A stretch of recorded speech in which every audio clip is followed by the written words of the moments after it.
kemarin itu. Dan insya Allah nanti ini memang bahannya itu bahan tentang bimbingan dan konseling, tapi bahan-bahan ini bisa kita pakai dan kita terapkan nanti di setiap mata pelajaran Bapak Ibu sekalian. Baik, kita mulai saja. Temanya itu berbagi praktik baik. Dari kalau kemarin itu kan dari BK itu ada 7 jurus BK hebat.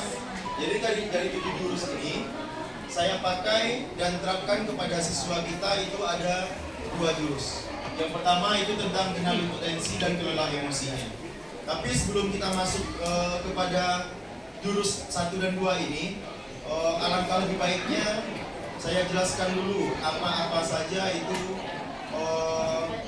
7 jurus BK tersebut.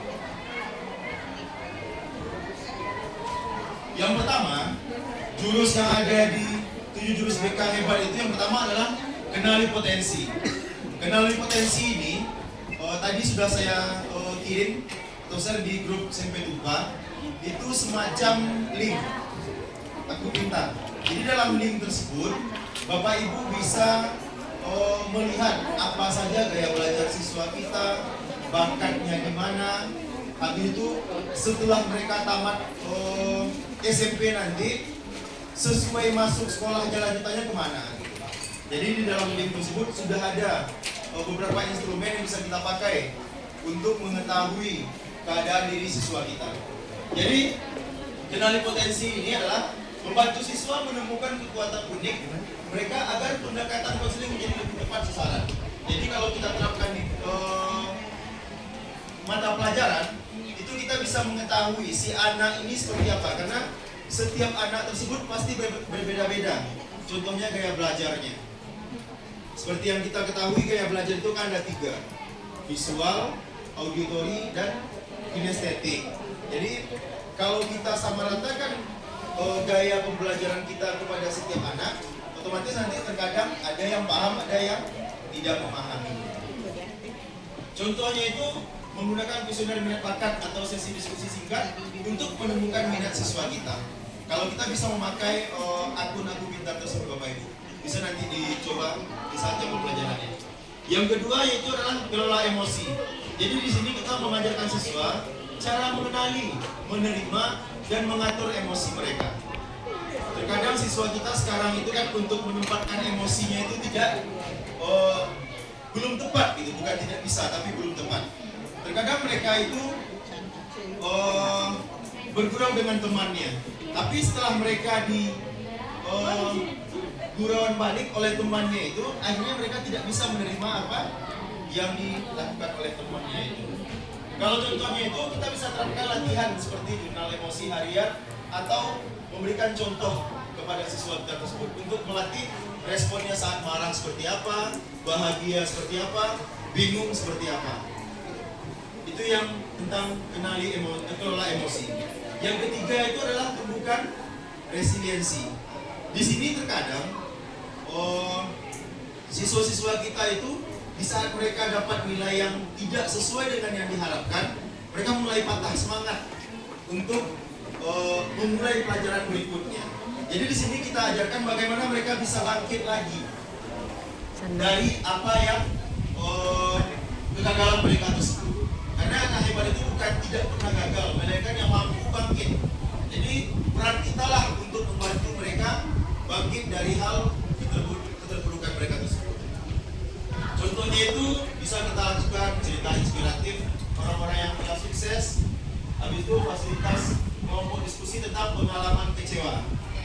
Jadi berbagi dengan teman-temannya yang lain bagaimana mereka menghadapi atau mengelola rasa kecewanya itu dan bagaimana untuk bangkit lagi. Setelah itu ada yang namanya jaga konsistensi. Itu kebiasaan berkesadaran. Jadi tumbuh dari kesadaran bukan kehalusan. Jadi bagaimana kita membuat anak kita itu sadar dengan dirinya sendiri, bukan merasa terpaksa dengan hal-hal baik yang akan kita lakukan nanti.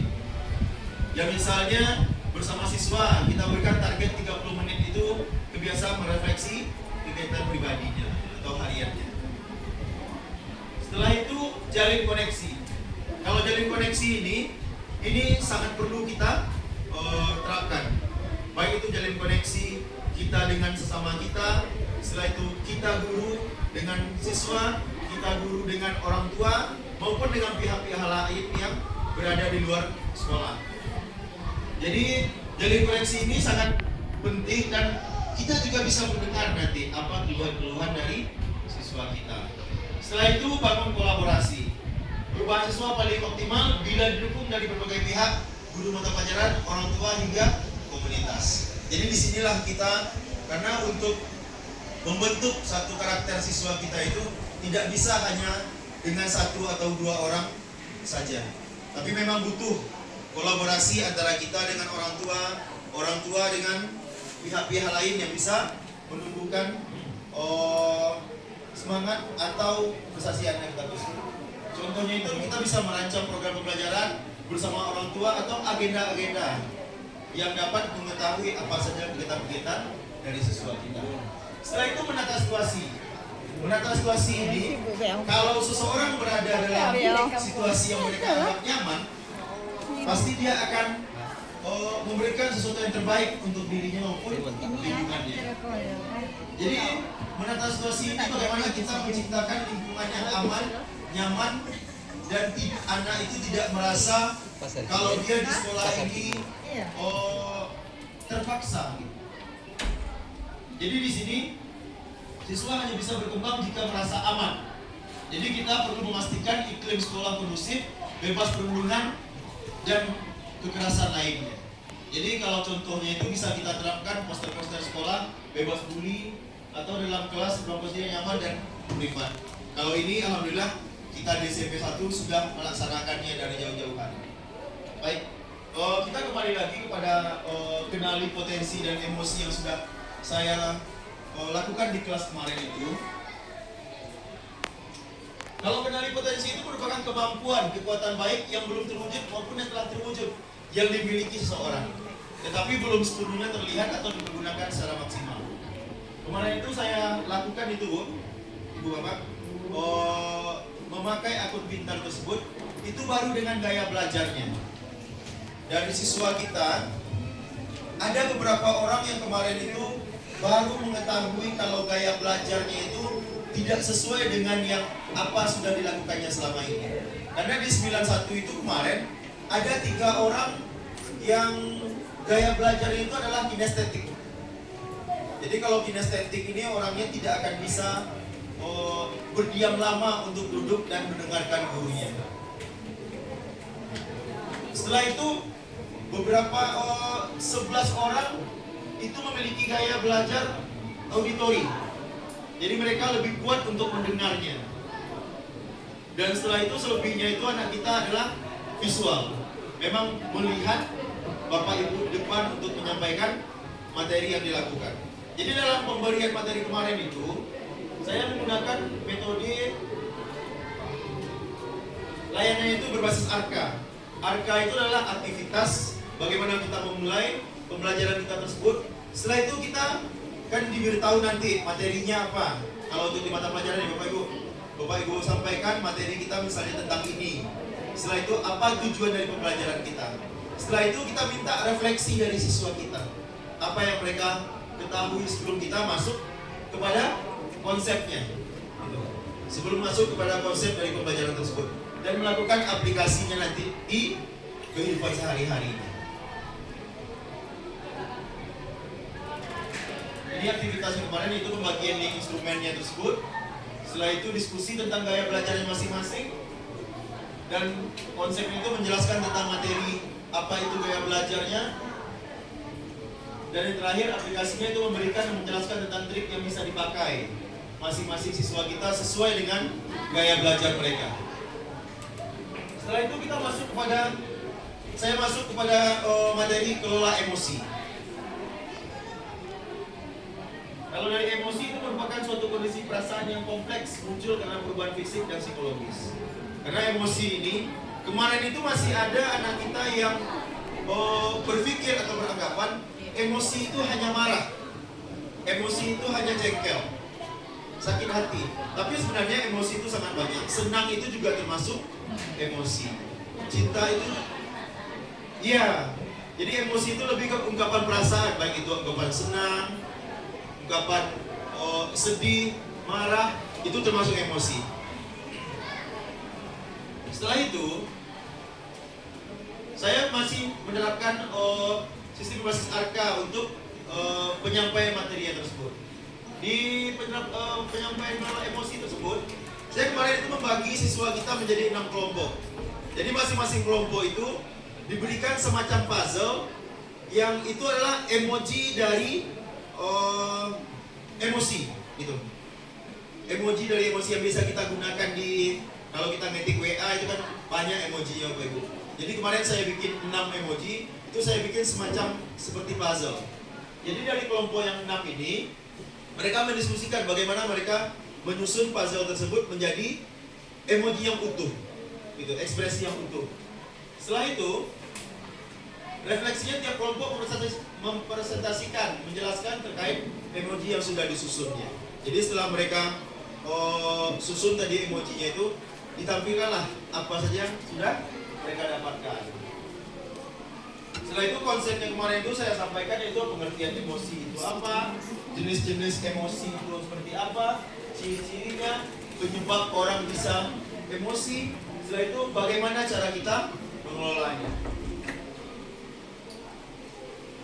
Jadi dari aplikasi yang kemarin kelola emosi tersebut, jadi siswa kita, anak-anak kita dapat bersama-sama menyembuhkan, membiasakan untuk mengelola emosi di kehidupan sehari-hari. Jadi kalau apapun nanti respon yang mereka dapatkan dari luar, mereka bisa menempatkan dirinya, bisa memahami bagaimana cara mereka untuk bersikap menghadapi emosinya tersebut. Jadi itu yang sudah saya lakukan kemarin di 2 kelas Bapak Ibu. Mudah-mudahan dengan ini Bapak Ibu juga bisa memakai aplikasi yang sudah dipakai tadi dan beberapa jurus dari BK tadi untuk mencapai perkembangan terbaik bagi anak-anak kita. Baik, dari apa yang sudah saya sampaikan, boleh Bapak Ibu ada yang mau memberikan tanggapan, pertanyaan, kritik maupun saran, silakan.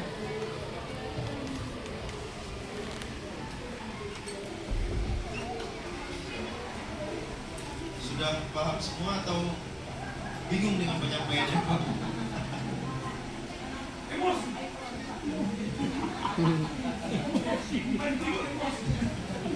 Boleh, silakan Bapak Ibu. Kalau ada yang memberikan pertanyaan, tanggapan, silakan. Setiap hari bikin emosi. Ada Bapak Ibu? Kalau tidak ada, iya. Mudah-mudahan kita pun untuk menghadapi siswa kita juga bisa mengelola emosi. Karena untuk sekarang ini 30 orang mereka di dalam kelas itu 30 orang juga ragam macam tingkah lakunya. Kalau saya di BK itu menyampaikan mereka itu bukan nakal, mereka itu bukan tidak diperhatikan, tapi mereka itu adalah orang-orang yang unik. Dengan bahasa kita unik tersebut, jadi mereka bisa menilai dirinya uniknya itu seperti apa. Jadi kalau kita bilang mereka itu kurang ajar, nanti efeknya itu akan negatif keluarnya dari siswa kita. Tapi kalau kita mengatakan mereka itu unik, berarti mereka berpikir, oh hal-hal unik itu pasti lebih kepada yang positif. Baik, kalau tidak ada tanggapan dan pertanyaan, saya ucapkan terima kasih atas perhatian dan waktunya. Mohon maaf bila ada kesalahan. Saya akhiri. Assalamualaikum warahmatullahi wabarakatuh.